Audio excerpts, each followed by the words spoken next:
আসসালামু আলাইকুম। আশা করি সকলেই ভালো আছেন। নকলবাজিকে বাঙালি কোন পর্যায়ে নিয়ে গেছে না দেখলে বিশ্বাস করাটা মুশকিল। এই যে মেরিল, যেটা আমরা সাধারণত ঠোঁটে ব্যবহার করি, এটাও যে নকল হতে পারে আমি স্বপ্নেও ভাবিনি। এটা হলো নকল মেরিল আর এটা হলো আসল মেরিল। কিভাবে নকল মেরিল কিনে ধরা খেলাম এবং আসল মেরিল চেনার উপায় সবকিছুই আজকের ভিডিওতে জানাবো। পুরো ভিডিও নিয়ে আছি আপনাদের সাথে। আপনারা দেখছেন টেকজাল। যারা এখনো চ্যানেলটি সাবস্ক্রাইব করেননি দয়া করে সাবস্ক্রাইব করে ফেলুন। চলুন শুরু করা যাক। ঘটনার শুরু ফেব্রুয়ারিতে। আমাদের পাড়ায় এক ফেরিওয়ালা রাস্তায় হেঁটে হেঁটে ফাইকারি রেট বলে বিভিন্ন ধরনের কসমেটিক্স আইটেম বিক্রি করছিল। তার মধ্যে মেরিলও ছিল। আমার একটা মেরিলের দরকারও ছিল।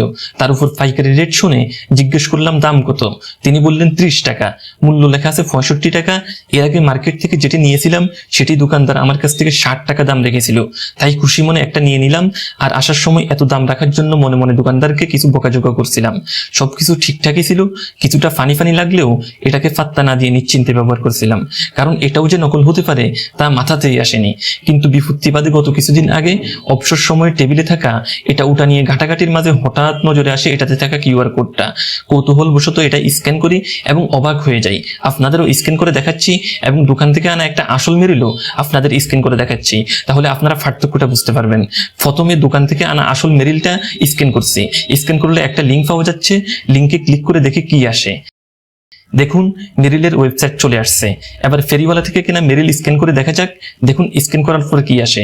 কোনো লিঙ্কের বদলে এখানে লেখা আছে ব্যাসলিন।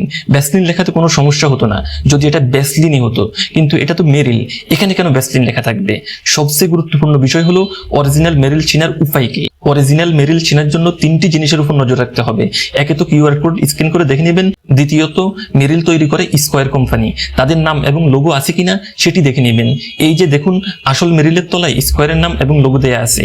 ফেরিওয়ালার কাছ থেকে কেনা মেরিলে কোনো কোম্পানির নাম দাম কিচ্ছু নাই। 3 নম্বরে হলো সতর্কতা। কম দামে কোনো হকারের কাছ থেকে কেনার ব্যাপারে সতর্ক থাকতে হবে। তার চেয়ে কোনো দোকান থেকে নিলে কোনো সমস্যা হলে অ্যাটলিস্ট তাদের কাছে অভিযোগ জানাতে পারবেন। ভিডিওটি কেমন লাগলো? ভালো লাগলে লাইক করতে ভুলবেন না। এইরকম আরো ভিডিও পেতে চ্যানেলটি সাবস্ক্রাইব করে ফেলুন। আল্লাহ হাফেজ।